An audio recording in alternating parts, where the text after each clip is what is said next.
ये काठियावाड़ की प्रसिद्ध रियासत भावनगर है, जहाँ पुराने रंग ढंग के साथ साथ नई शैली की अट्टालिकाएं भी बनी हुई हैं। सुंदर महल, बड़े बड़े तालाब, बाग बगीचे और विशाल मंदिरों ने नगर की खूबसूरती को कई गुना बढ़ा दिया है। प्रमुख स्थानों पर उन लोगों की मूर्तियां स्थापित हैं जिन्होंने जामनगर का गौरव बढ़ाया है। हिंद सरकार के उप प्रधानमंत्री सरदार पटेल हवाई जहाज से सौराष्ट्र के संयुक्त राज्य की स्थापना के अवसर पर यहाँ आ रहे हैं। सरदार पटेल 11:30 बजे हवाई जहाज से जामनगर पहुंचे। हवाई मैदान पर राज प्रमुख नावानगर के जाम साहब, उप प्रमुख महाराज साहेब भावनगर, श्री UN ढेबर, बंबई सरकार के गृह मंत्री श्री मोरारजी देसाई और नगर के दूसरे प्रमुख सज्जनों ने सरदार वल्लभ भाई पटेल का स्वागत किया और उन्हें हार पहनाए। हवाई मैदान से चलने के पहले हिंद सरकार के गृह मंत्री सरदार पटेल ने सैनिकों की सलामी ली। दरबार भवन के बाहर सड़कों और खुले स्थानों में अनगिनत नगरवासी सरदार पटेल की सवारी के आने की प्रतीक्षा कर रहे हैं।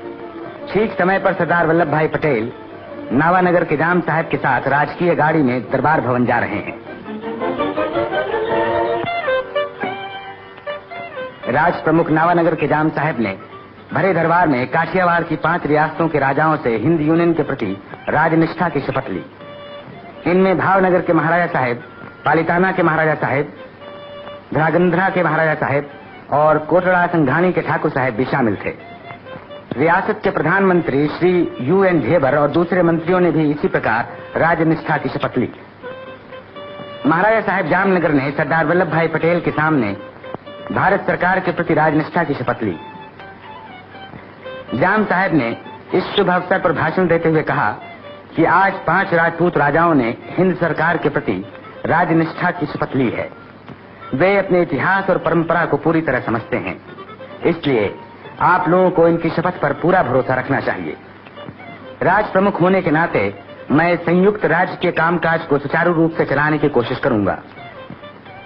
अंत में सरदार पटेल ने अपने भाषण में कहा कि आज से राजकीय कामों में राजा और प्रजा का बराबर का अधिकार है, इसलिए प्रजा के कंधों पर भी बहुत बड़ी जिम्मेदारी का बोझ आ पड़ा है। सौराष्ट्र के पुनर्जन्म के साथ ही यहाँ के निवासियों का कर्तव्य है कि वे बापू के दिखाए हुए मार्ग पर चलकर इस नवीन सौराष्ट्र को सदा के लिए फलता फूलता बनाएं। सरदार पटेल दरबार भवन का कार्यक्रम समाप्त होने के बाद जनता को दर्शन देने के लिए बारजे पर पधारे। गांधी चौक में हजारों नर नारी सरदार पटेल के दर्शनों के लिए जमा थे।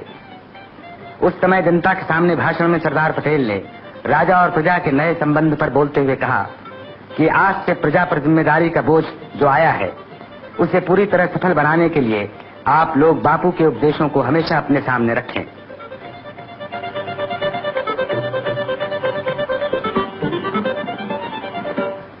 दूसरे दिन बारादरी में सरदार वल्लभ भाई पटेल ने सौराष्ट्र के राज प्रमुख जाम साहब और दूसरे राजाओं से भेंट की। इस अवसर पर वहां के प्रतिष्ठित लोग भी उपस्थित थे। अंत में सरदार पटेल और राज प्रमुख दरबार भवन में पधारे, जहां नगर के प्रमुख निवासियों ने नावानगर के जाम साहब को एक सुंदर मंजूषा भेंट किया। जाम साहब ने नगरवासियों के प्रेम और श्रद्धा के लिए उन्हें धन्यवाद दिया। सरदार पटेल ने इस अवसर पर भाषण देते हुए कहा कि मैंने बापू की दी हुई शिक्षा के अनुसार, अर्थात प्रेम और आपस के मिलाप के आधार पर चलना सीखा है। राज प्रमुख नावानगर के जाम साहब और काठियावाड़ के राजाओं ने भी बापू के बतलाए हुए मार्ग पर चलना स्वीकार किया है। मुझे पूरी आशा है कि एक बार फिर से राजाओं और प्रजा की पंचायतों में वो संबंध स्थापित हो जाएगा जो पुराने युग में था। मुझे नए सौराष्ट्र के नेताओं पर पूरा भरोसा है और मुझे विश्वास है कि वे इस कार्य को सफल बनाकर संसार के सामने एक आदर्श रखेंगे।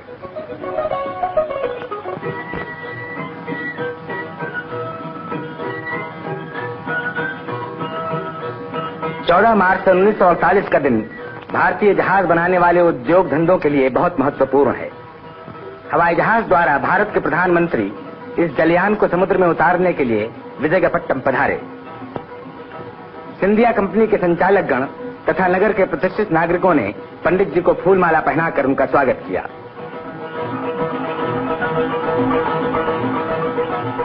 नौसेना की सलामी लेने के बाद पंडित जी सिंधिया स्टीम नेविगेशन कंपनी की ओर चल पड़े।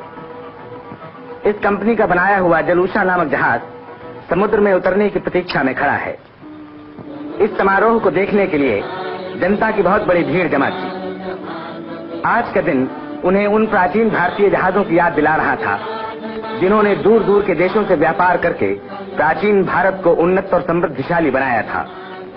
पंडित जी श्री वालचंद हीराचंद के साथ जलावतरण विधि को पूरा करने के लिए मंडप में पधारे।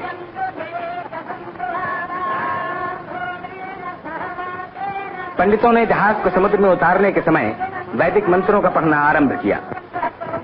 श्री वालचंद हीराचंद ने पंडित जी से जहाज के जलावतरण विधि को पूरा करने की प्रार्थना की।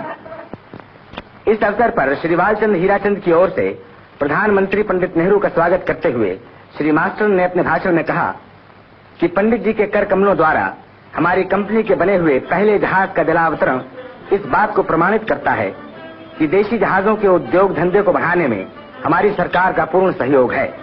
साथ ही साथ उन्होंने सरकार को विश्वास दिलाया कि हमारी कंपनी अधिक से अधिक संख्या में जहाजों को बनाकर देश को उन्नत और समृद्धिशाली बनाने की सदा कोशिश करेगी। पंडित जी ने अपने कर कमलों द्वारा फूलों को जलयान पर चढ़ा के और नारियल को तोड़ के समुद्र में जहाज उतारने की विधि को पूरा किया।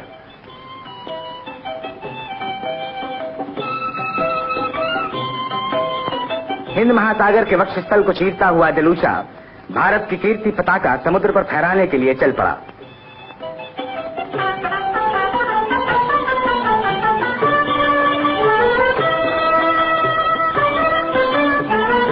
जनता ने जय जयकार के नारे लगा के इस जहाज के प्रति मंगल कामना प्रकट की।